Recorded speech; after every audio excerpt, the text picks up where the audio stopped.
Hey, this is Pastor Mark, Church at the Gates. It is 8:30 on Thursday, and we are bringing a great topic for you this evening. We've been having these quarantine conversations. One, because man, we just need to learn how to live in this new normal, at least in this particular stage that we're in, and we're going to be in for a couple of more weeks at least. And so we've started talking about all kinds of things. On Sunday, we talked about what it looks like to homeschool. And so if you're kind of caught up in this new homeschool, kind of it's been forced on you, and you're curious about it and you need some encouragement, I would encourage you to go to our YouTube or Facebook page. We've got a long conversation that was about 45 minutes with Pat and Meredith Watkins, who are just amazing homeschool parents. And I cannot encourage you to grab that. There's 14 great ways you can be encouraged to kind of take the next step in homeschooling. It's a difficult but really we found a ton of joy this week in doing that. And so if you're homeschooling, you can check that out. Or on Tuesday, I had Chris Richard on here, and we talked about budgeting and what it looks like to, and if this is going to affect your budget or your job, or you've lost your job, what does it look like to really begin to assess what is necessary in your budget? And so check that out on our YouTube or Facebook page. It's about an hour long, a ton of great wisdom.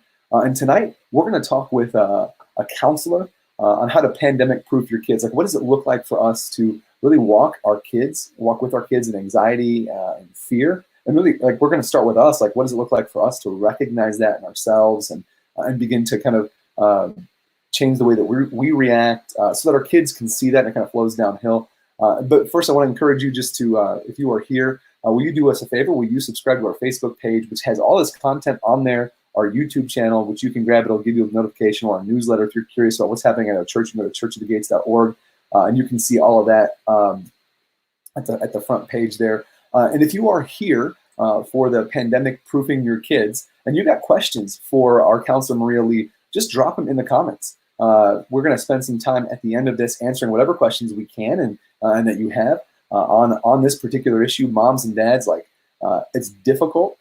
But Maria is going to bring quite a bit of what I think clarity and wisdom to this to help us and our kids thrive. So I'm going to bring in Maria here to the stream, and so you can see her. This is Maria. Maria, tell us a little bit about yourself and like what makes you so passionate about. Yeah. So, hey. My name is Maria Lee, for those of you who don't know. I'm a licensed clinical social worker, which in the real world right now just means that I am a licensed therapist. And I work with kids and families, and I do couples work, and I work with a lot of individuals as well.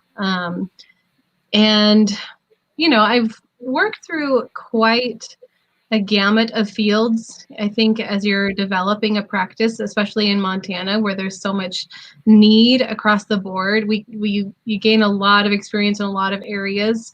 And so for me as a Christian, for me as a believer, working in the therapeutic world or working in the social work world, and having this lens of God is our peace and God is the one that's in control, and there's this whole chaotic world that's out of control in a lot of people's lives. Their whole world, their foundation can feel like they don't have one. That's not for everyone, of course, but that has really led me into knowing and intentionally being able to guide my work and my practice with the families and the couples and the kids and the individuals that I work with, into knowing that the reason for change, the reason for what we're working on, yes, is building a foundation. Yes, it's building strong coping skills, but most of all, it's impactful because of Christ and that he has done this change already for us. And he's the one who really changes our hearts. And I am there to help essentially facilitate people working through their worlds. My background, I worked for quite a few years in families who are suffering domestic or sexual violence. Some work in addictions. I did a lot of crisis responding, some work in schools and family-based care as well, working in homes with families. So there's a whole world. And so it's nice the last couple of years for me to be able to hone in and really make my practice biblically based. You know, when you're working in the community, when you're working for agencies, it's really hard to do that. And it's really hard to make it as intentional as I feel very thankful to be able to do now. So. Yeah, and I love that. Just that what we're doing is we're attempting to apply these truths of Scripture, how not to exasperate your kids, and using great wisdom and discernment of how do we apply that. And the end goal is Christ likeness for us and Christ likeness for our kids, and that's really the aim. And so what we want to do today is spend a few minutes just kind of going through really 4 questions, or actually it's 5 questions. And the first is how can we recognize, how as parents can we recognize if we're anxious or fearful? I mean, we set the tone. I remember of the homeschooling couple we had on. The mom just said, listen, they're not going to remember the math lesson, but they're going to remember how it felt in their house during this time. We kind of set the tone. So what are some things moms and dads can just begin to recognize in themselves when they become overwhelmed by fear or anxiety, and just kind of how that kind of can run a household? Yeah. Well, first, most people have warning signs. We have triggers that are cues that tell us that something is going on, and sometimes we're really aware of them and sometimes we're not. I like to talk with, when I'm, doing the psychoeducation process, we are really good at recognizing sad, we're really good at recognizing hungry, we're really good at recognizing when we have to go to the bathroom, and those are our body telling us that something is going on, you need to do something. And so as far as anxiety goes, or depression goes, or fear goes, they can be a bit more complex. And so there's the physiological symptoms. Some people get like a big tension here in their chest or in their throats, or like headaches, just pressure in their head or their ears, or kind of in their gut section. So it's, think about like stage fright. We can generally identify stage fright pretty well. And sometimes it's those same symptoms when we are feeling anxious or fearful about things that aren't so immediate as, having to talk in front of people. So, sweaty palms or tension in our shoulders, but also things that happen outside of us. So those are the things that are inside and that are kind of up to us to recognize. But, for you to be able to slow down and pay attention to, imagine if you didn't know the cue for hunger or thirst and how detrimental that would be to your health. Not knowing our cues for our stress reactions can be equally detrimental. And that's where we get things like ulcers, and you get, there are real stress reactions that happen in our body. So then the things that are outside, one is like testiness or defensiveness. If you notice yourself snapping at things really easily, or things are irritating you that shouldn't be irritating you, or on a normal basis it wouldn't really get to you, or if your spouse or your friend or your family member is like, hey, something going on, and you have a defense reaction to that. No one has felt any of that recently. Definitely, no one's been testy at all. Like this doesn't relate to anyone. Like I'm like, listen, are you in my home right now? Is that? Yes. Well, actually, I kind of am. But we all are. We all. But yeah, so just knowing that on the outside, people can see things in us as well, and in our reactions. And if we are feeling that defensiveness, or we're feeling that tension, and it's affecting how we treat other people, and our habits in our home, obsessing over things. There's so many different possibilities, but it's essentially your own self-regulation and your own awareness of what's going on. But those are some cues that might be able to help you. Okay, maybe that's a stress response, We were talking about this before the show, and just mentioning, like, I kind of realized about a year ago, I'd always felt anxious, or I had tension in my hands that would clench when I got anxious or fearful, or my heart rate would go up, and like I always recognized them, but I never equated the two. And so, like, about a year ago, I went to this conference and realized, man, my body is physiologically responding to what's happening. Like it's not like I'm feeling this anxiety. And if I recognize that, like if I recognize, for example, my heartbeat is up, or or my anxiety is up, like I'm able now to step away if I'm in my right mind, which like doesn't happen all the time, right? Like Right. I'm able to take a breath and like I can feel that anxiety go down, and all of a sudden I can be more clear-eyed about the situation. Mm-hmm. Yeah. So if I can speak a little bit Yeah, to that. So when you're talking about that part of your brain, that's the amygdala, and that is like our fight, flight, or fright response yeah, to things that are happening. And it's not always like a car crash that's triggering the amygdala. You think about trauma, but just high tension, high pressure situations can also trigger that. And so there's this not really phenomenon. There's this concept called flooding, and you can think about your own amygdala like a puddle. As in, if you imagine rain, our ground can absorb a certain amount of rain before it starts developing puddles. And then when it's too much rain, the puddles become overflowing. And soon that's where like floods happen. It's literally rushing. And so that's a really perfect analogy for our amygdala, actually, because the input as far as external stresses go, it's even your kid saying, Mom, Mom, on or repeat over and over and over for 8 hours. and over. Only once a day, right? Right. Oh yeah. Only once. And then your Most, husband coming in and saying, "Hey, hey, hey, hey." This mm-hmm. course of mom, mom, hey, hey, and then the news Yep. is on, and you got to get the dinners, and like there's just Yep. Your phone is dinging. I right, mean, you got to go to the store. You have to do things, and you're limited right now. You don't have the normal freedoms essentially that we're used to, and that puts a lot of strain on us. And so those are all the rain coming down on a normal day. Your capacity to handle all of the input is the water, and some people's capacities, they flood a lot quicker than others. yeah, And that's actually something that can grow. That's the whole concept behind like trauma work and how people can recover from things like PTSD, which is, on the pretty extreme end, but it definitely yeah, is real and it definitely happens. But that's how we know that we can make our puddles a little bit deeper, because when we're flooded, when there's too much coming in, there's no capacity to slow down and be like, yes, darling, I am patient. How can I help you? We no one's perfect robot responder all the time.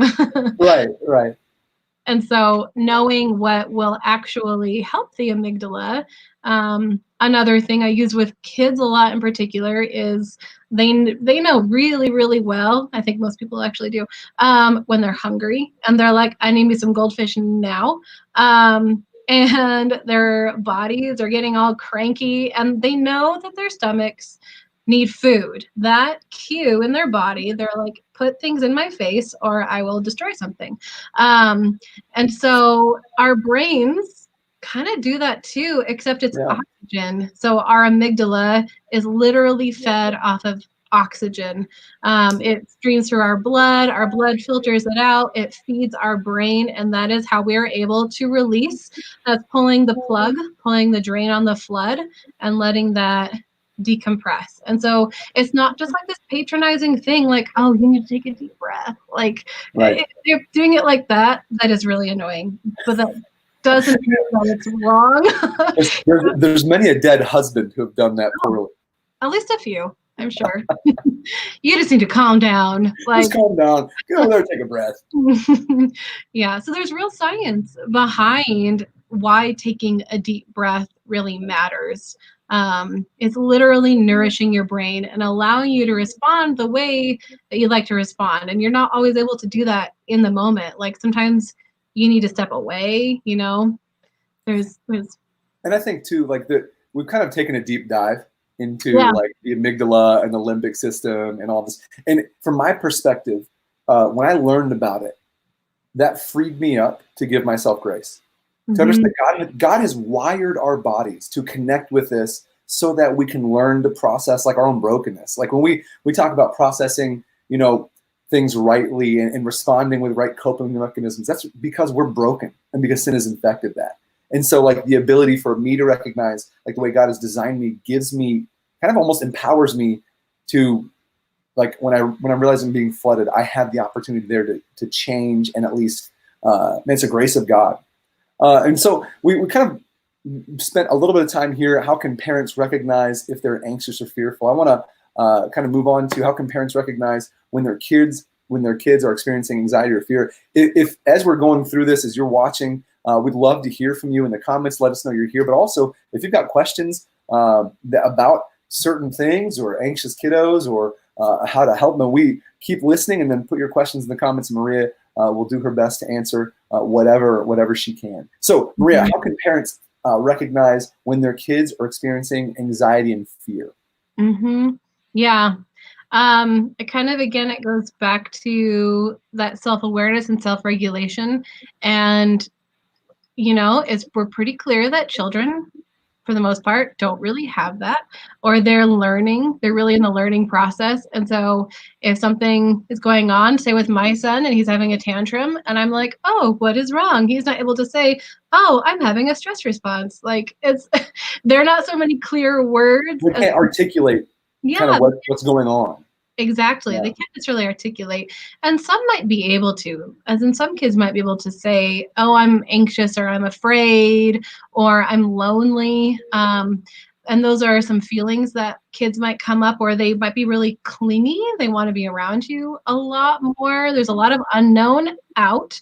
So they want to be able to control, and we do this too, want to be able to control in. When there's more unknowns, we try to rein it in and have more control. And this isn't a wrong thing.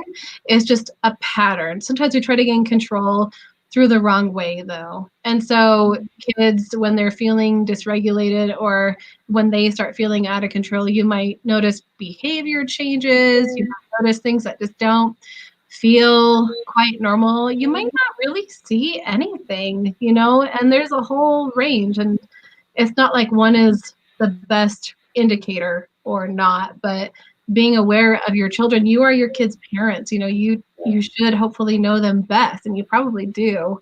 And so noticing when something's off, or when they're holding up a little bit more, or I was saying earlier, like, behavior really changes even when grandma comes for like a week. So, and that's something that's enjoyable. Think about something that's big and unknown and stressful, and it's having an effect on mom and dad, and the incapability of knowing how to handle that as a child. It can come out in weird behaviors or things that don't really feel normal, or they might feel like regressions sometimes. So it's fair to say that, like, kids, not one set of kind of manifest in anxiety or fear, but that kids are disrupted even in good times, like going to grandma's and grandpa's, or and certainly in this particular moment where school is shut down, we should expect some level of disruption from the norm. And it doesn't always have to be extreme, but we should.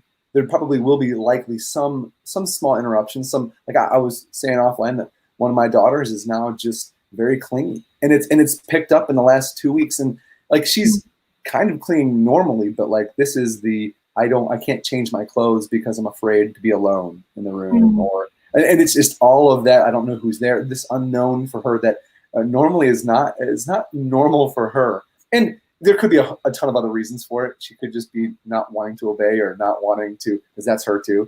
But it's just realizing, man, this is not normal for her.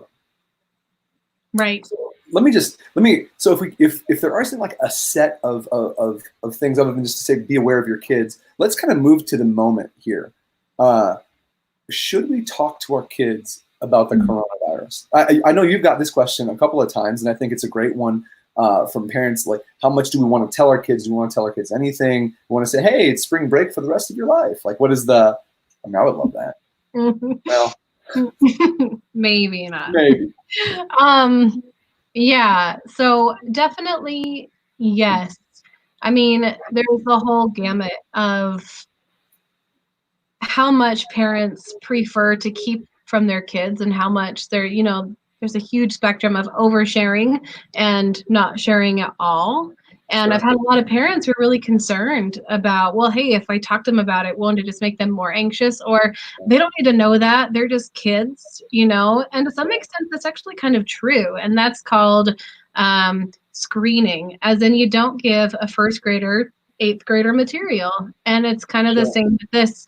And so being able to distinguish, is this, what information is important to tell a child and what information is not. And so for you, if you have found yourself oversharing or undersharing or trying to hide it from them, just know that it's okay. And this is something our culture is not very good at, about talking about hard things. And when we do, our stress responses go up, all the things we talked about with our amygdala earlier, and we prefer just to avoid it and just not even go there. But yeah, we really should be talking to our kids, because the more unknowns that they have, the less stable they tend to be. And that doesn't mean they have to know as much as you know, but it doesn't mean that they should be completely kept in the dark.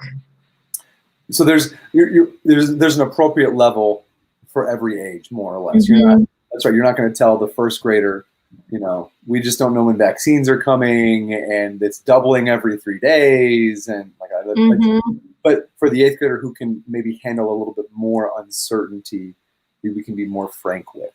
Right.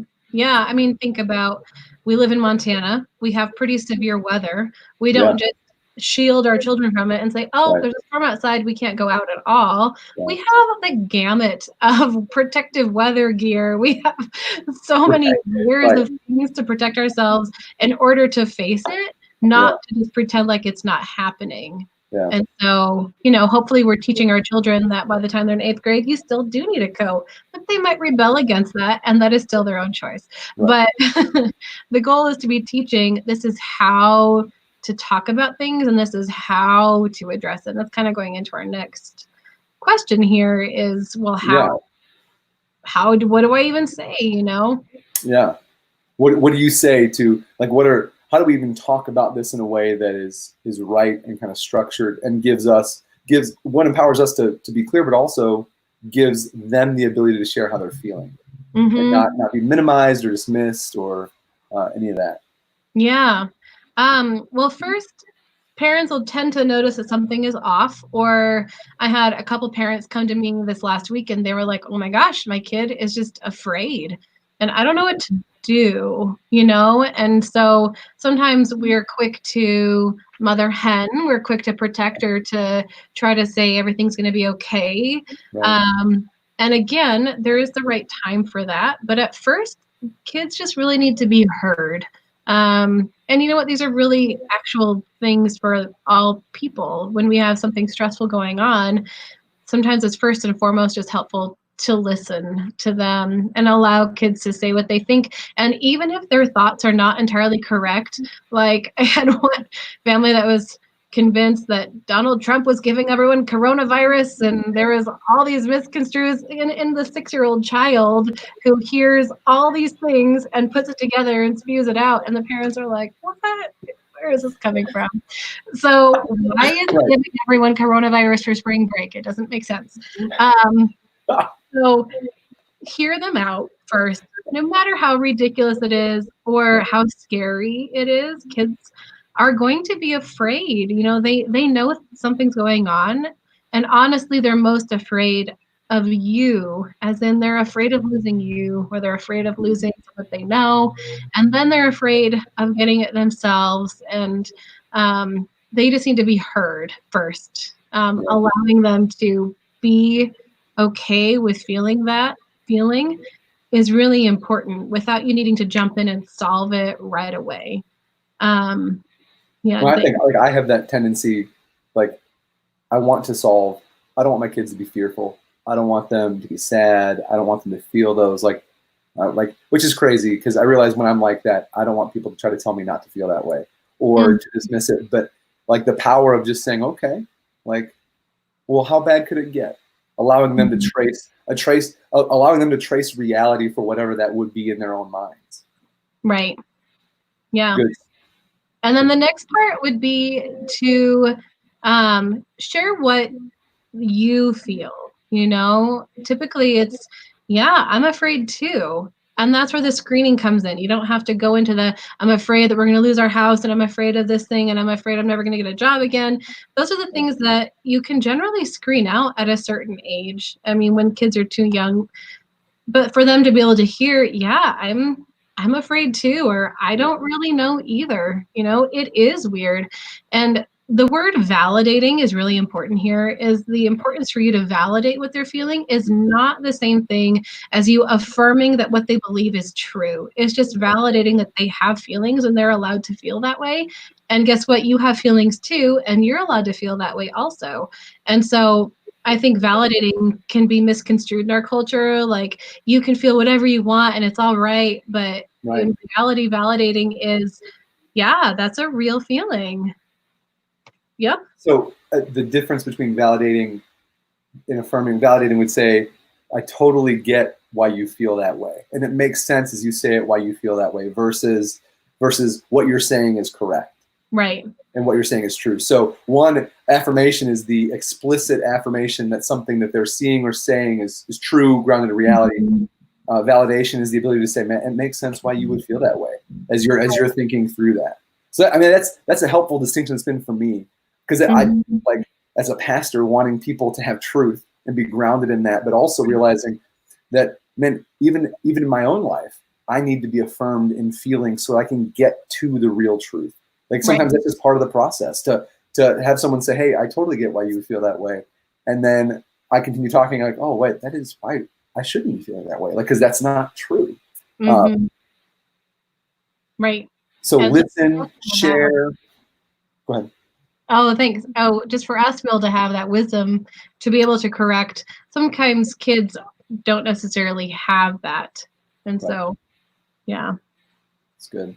So we're on the question here, how should I talk to my kids about the coronavirus? We talked a little bit about screening information, and so you're not going to tell the first grader the same amount of truth you would tell an eighth grader. And Maria's kind of walking us through and this framework, this listen and share framework, ask and praise. This is a framework you could use for anyone, not just kids who are anxious or worried in your life or stressed. Like, this is a good framework for you to minister to people and help other people with, not just kids. And so we looked at listening, and that's, we're not trying to fix, we're trying to hear the depth of kind of where they're at, and to share, hey, I feel that way too. I've worried, and kind of the distinction between affirmation, which says, hey, I totally get why you feel that way, validation, which says, I totally get why you feel that way, and affirmation, which says everything you're saying is true. And so those two are distinct. And in the sharing kind of phase, we're just saying, we're validating, like, you have these feelings, and it makes sense that you have these feelings, and you're entitled to have those feelings. And so the third, this third piece of the framework, we listen, share, and ask. Tell us a little bit about that. Yeah, so asking is helping kids get to the root of what they're afraid of.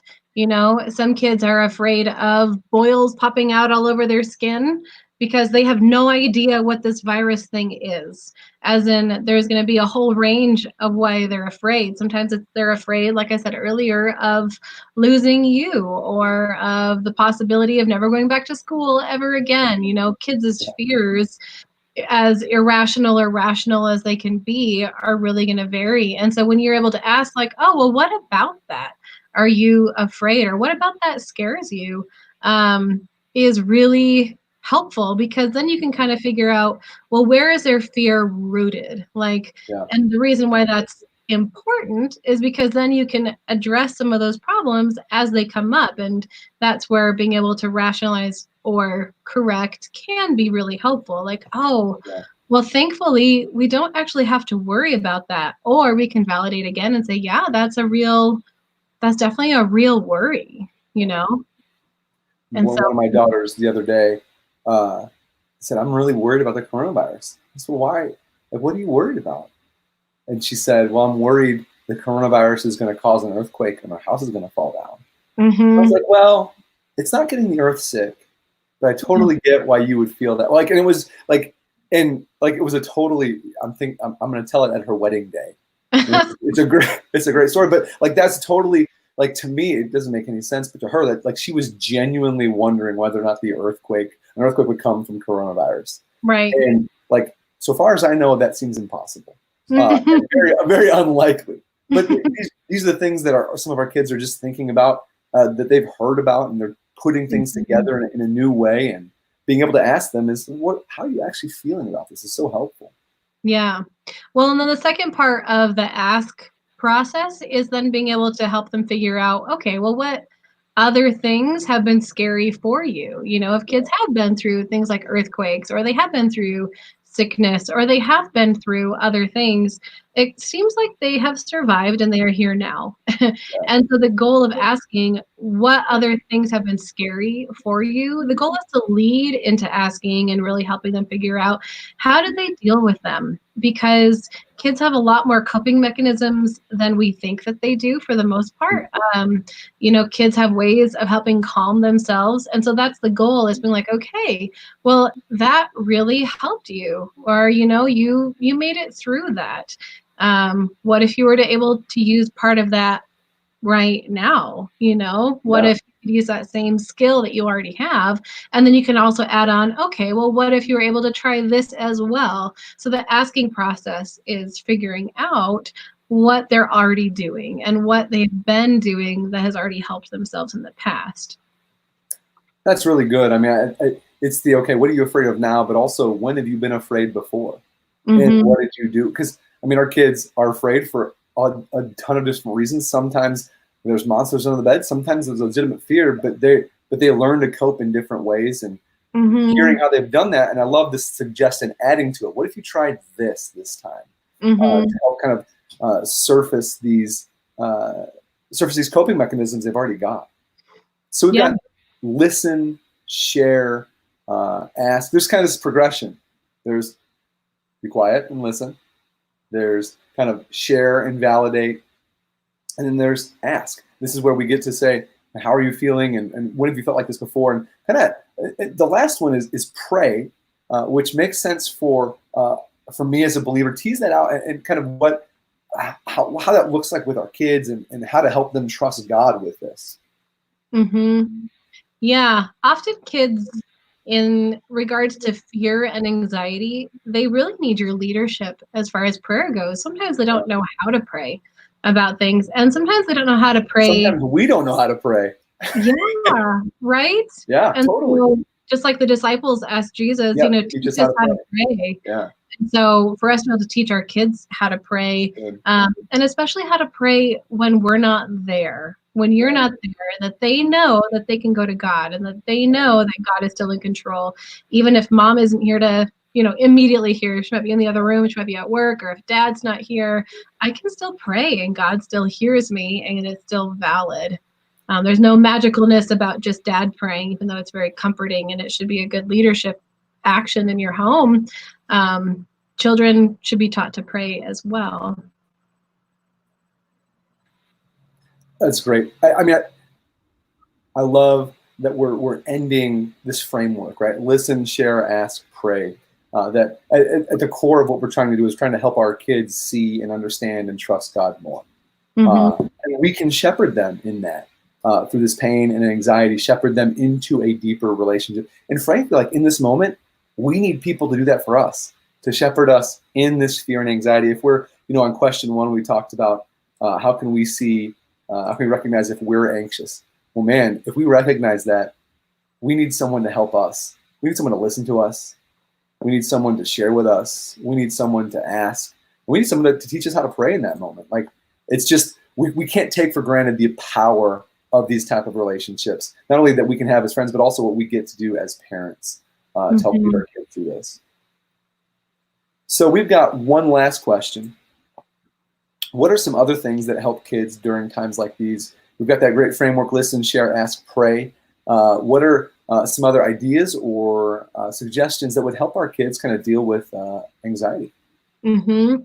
I mean, these are things that I recommend, and not just me. There's like the American Pediatric Board Academy. Yeah, There's a million different agencies that will yeah, tell you essentially the same thing. And one is just engagement. Your interactions with your kids is paramount. You know, you are the light in their storm. When they do not have the ability to regulate because their amygdalas and their brains are not fully formed and fully developed, you are their external regulation, while they are developing their internal regulation. Mm. And so your engagement with them is very, very important. And even playing a game of Uno, I know that I am nearly sick to death of the game, sorry, but I still play it with a lot of kids because it's just that engagement and that routine and that expectation. They know that they can rely on me. Sometimes I'm like, no, we're going to play something else now. And that's okay too, but I'm not pushing them away. And so engagement, getting outside in general, and the fewest, the smallest, I don't know the proper word there, the littlest amount of time on tablets, media, screen time. Like screen time, and I'm guilty of this myself, spending too much time on my phone. I mean, and it's literally proven that it heightens anxiety, heightens depression, heightens the feeling of isolation. And that's really hard right now when we're using our phones and our media to access our peers, our friends, our missional communities. But that's on Facebook and YouTube Live right now. No, go away. So knowing that there are different purposes, like, and it's something that I'm definitely convicted in, just sitting and fiddling and fiddling and fiddling and fiddling and being like, okay, I am now going to go paint, or I'm going to go listen to an audiobook with my husband, or I'm going to do whatever that improves engagement, getting kids active, routine, and structure. It does not mean you have to duplicate school. You do not have to be school. That's not every parent's job. Some parents might do it really well, but if that's not something you do well, structure is not, it's not like military. It's between 8 and 10 a.m. You generally know you're going to do these 3 things. Like, that's structure, you know? It's routine versus schedule. Right.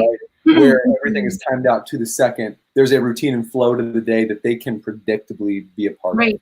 Predictability is key. Like, if you didn't know when your lunch break was at work, how anxious would you be? Because you'd be like, what am I going to eat? Am I going to eat right now? I'm eat at my desk. Like, all we can focus on is food. But when we know that it's coming, we're still like, oh, I'm starving, but I know that it's coming. And so it's that same mentality of just knowing what to expect. So that's that consistency. Good. Get outside, connect, and use tablets as little as possible. And I, listen, like, we're shut in with our kids. Like, so, like, I think grace, right? Parents, like, this is, if it's hard for you, know that this is temporary, and it's hard for every parent. Like, there's no parent out there that is absolutely killing it and not yelling at their kids and not like giving screen time sabbaticals or whatever. Like, this is just, we're all doing what we can, but creating these routines that allow kids to have some predictability and to thrive, and that will not only do that, but that we get some moments to breathe and allow our amygdala to do its thing and to calm us down and to taking a breath. The goldfish for the amygdala, right? It needs to breathe, and so we need routine as much as the kids do. We've got a couple of comments from Noel Paschke. This is such awesome info. Maria's great. Susan Lawler, this is so good. Thank you. Maria, I've been grateful for you being willing to come on. And if you're watching this and you have other questions, I'd be happy to bring Maria back on at some point in the near future if we can get some questions that you think she'd be willing to answer. Maria, I think we talked about you being willing to, or desirous to, come on and continue the conversation, because we're really just kind of circled around one idea. We didn't kind of dive too deep in one area. So if you've got questions, you can feel free to leave them in the comments on YouTube or Facebook, and we would love to have Maria back and to talk about whatever you want. I feel like I've learned. It's good. It's recentering, like, to know, okay, we're going to listen, we're going to share, we're going to ask and pray, like these things that created me less stress or anxiety, just to have that framework reminded of me. So, Maria, is there anything else you want to share? Anything else kind of come to your mind? Yeah, I think it's really important. I know you've said it a couple of times. I think I've said it, is just this process they're just good skills. to have as a human being, and we're not going to do them perfectly every time. You don't have to be a licensed therapist to understand and hear people's feelings, and also just know that this is just a start. You know, it doesn't solve everything. Starting to talk about the fears and listening, but it definitely establishes being heard, and it reminds of coping skills, and most importantly, trust in God. It's not just about taking the fear away. It's about trusting that God is there and He is powerful and He is in control in the midst of all of that. Well, I think just this idea of being heard, right? If we can begin to model for our kids what it's like to be heard, prayer for them will seem more natural. We'll seem that God is hearing them. If we can, as parents, model that, which is just difficult because it's not like we're not perfect at that, but God always hears and He leans in. And so whatever we can do to model that first step sets our kids up for a lifelong, deep relationship with Jesus. And so, Maria, thank you so much for coming by, and thank you for all the comments, people who spent the time doing that. If you've got any questions, feel free to put them in the comments, and look Maria up if you ever want. To get some time with your kiddos there, and she is phenomenal. Maria, I'm grateful for your friendship, grateful you're at Church of the Gates, and just really appreciate you taking some time tonight. Yeah, thank you for having me. I'm happy. Yeah, thank you. All right, we'll see you all later. Bye, guys.